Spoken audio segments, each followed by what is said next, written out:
right. So in this lesson, we look at critical thinking about statistics. You've probably heard the phrase that there's three types of lies. There's lies, damn lies, and statistics. But it doesn't have to be that way. The way you keep from being taken in by bad statistics is by having a healthy skepticism, asking questions, and thinking for yourself about what methods have been used in the research. So in this lesson, that's what we talk about. So the first thing we're going to talk about is sampling bias. And mostly for the rest of the course, you're going to be given a data set, and we're going to assume that it's right, and we're going to do an analysis and base conclusions on that data set, assuming that it's a representative sample from the population. Because if it's not, then everything we do after that, all of our interpretations and whatever, are worthless. So let's first talk about how you know if you get a representative sample. So we want a sample to be representative. That is, we want it to be similar in characteristics to the population. One example is if you suppose you've got you go to a cafeteria and they've got a great big bowl of vegetable soup, and you take a big ladle.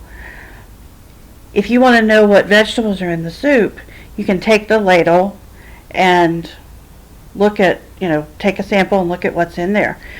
But if you only skim the top, that's not going to be representative. You want to get some of what's everywhere in that. So skimming the top would be an example of sampling bias, because it wouldn't represent the characteristics of the population.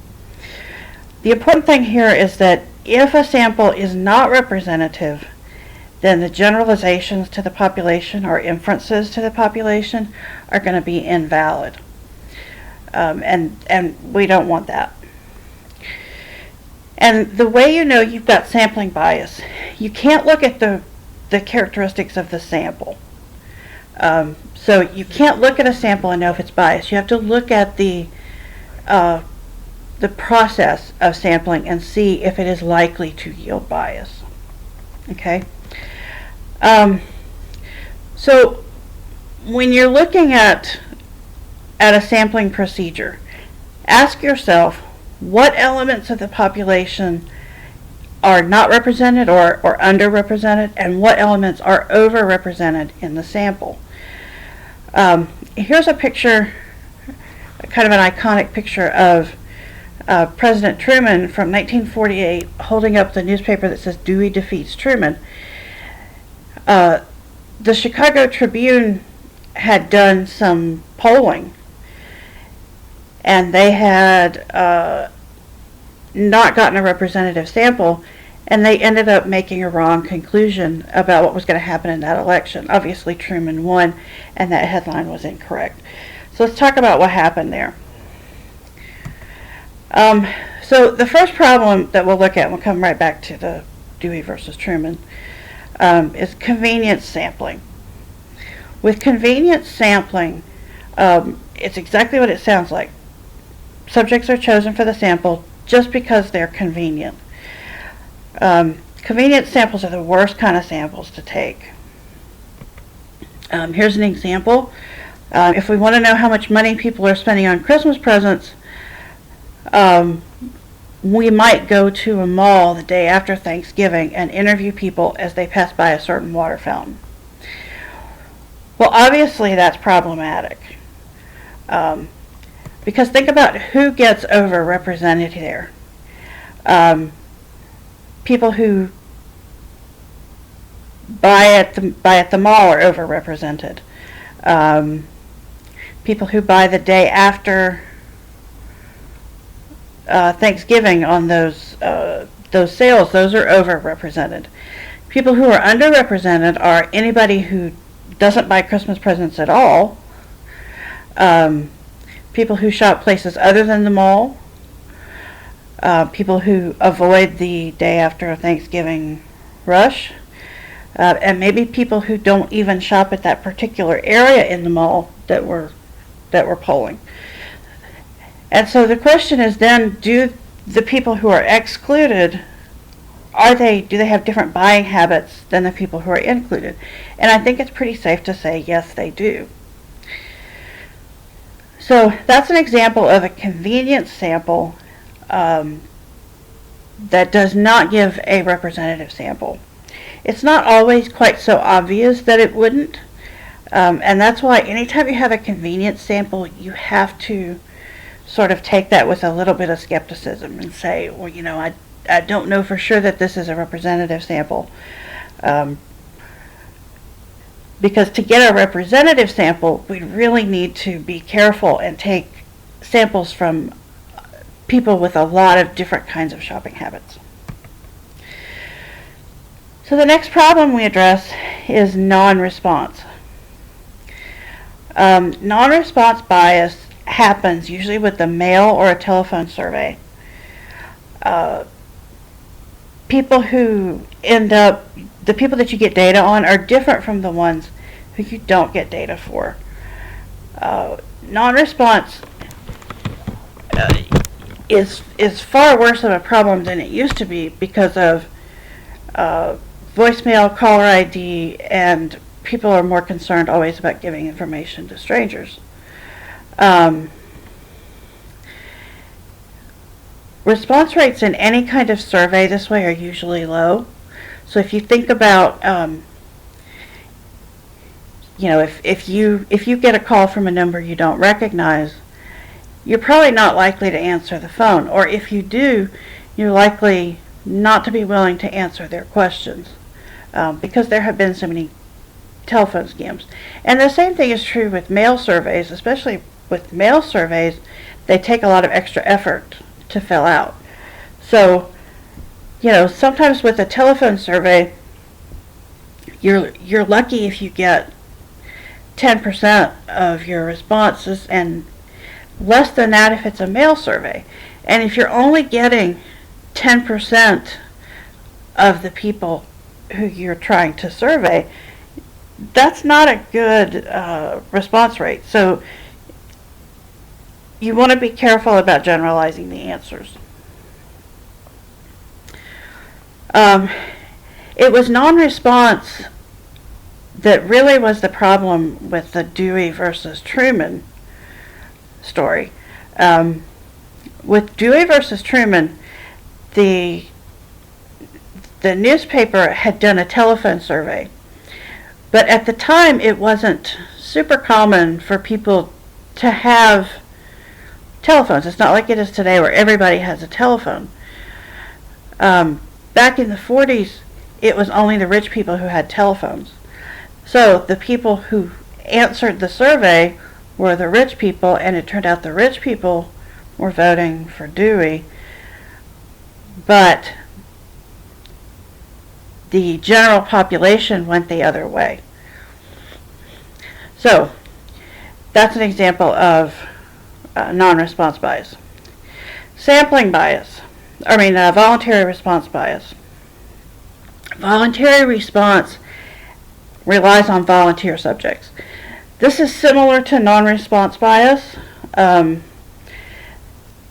difference here is that with non-response bias, you're reaching out to somebody who declines to answer.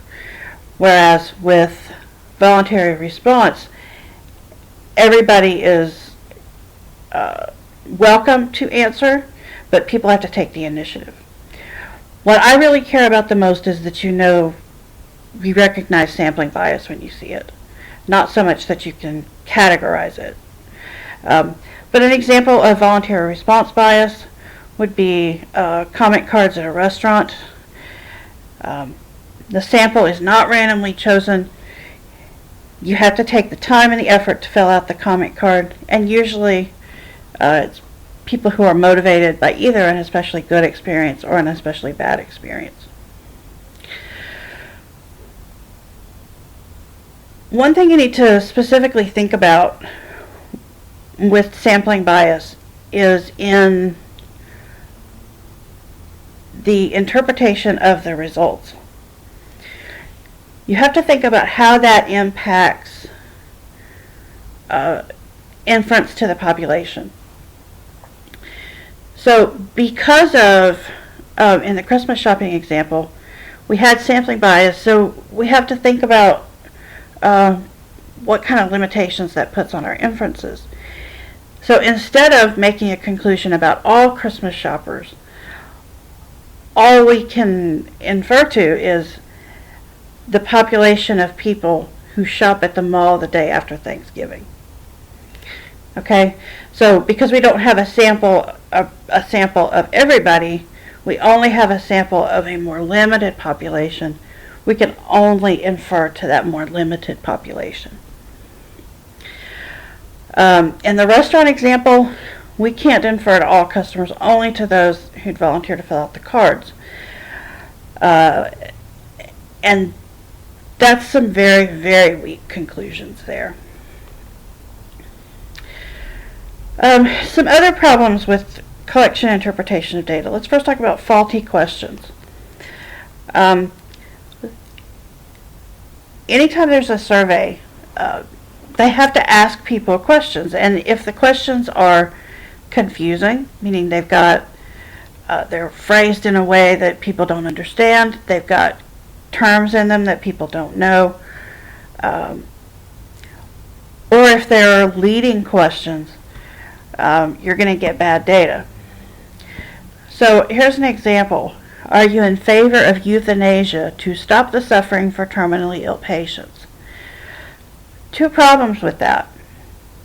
One, not everybody knows what the word euthanasia is. And if they don't know, a lot of times they won't ask. They'll just say, yeah, sure. That's called yay-say bias. But the other problem is the question is leading. They're telling you, basically, euthanasia stops the suffering for terminally ill patients. Are you in favor of that? So the way the question is phrased tells you how to answer. So if you rephrase it in a way that's more balanced, you're much more likely to get people's true opinions. In the example we just looked at, how would that impact your inference to the population?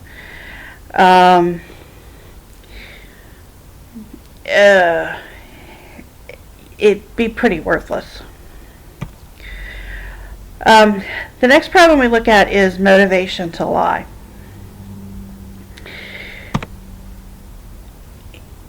In surveys that have a sensitive subject matter, the researcher needs to be careful how they go about getting the results.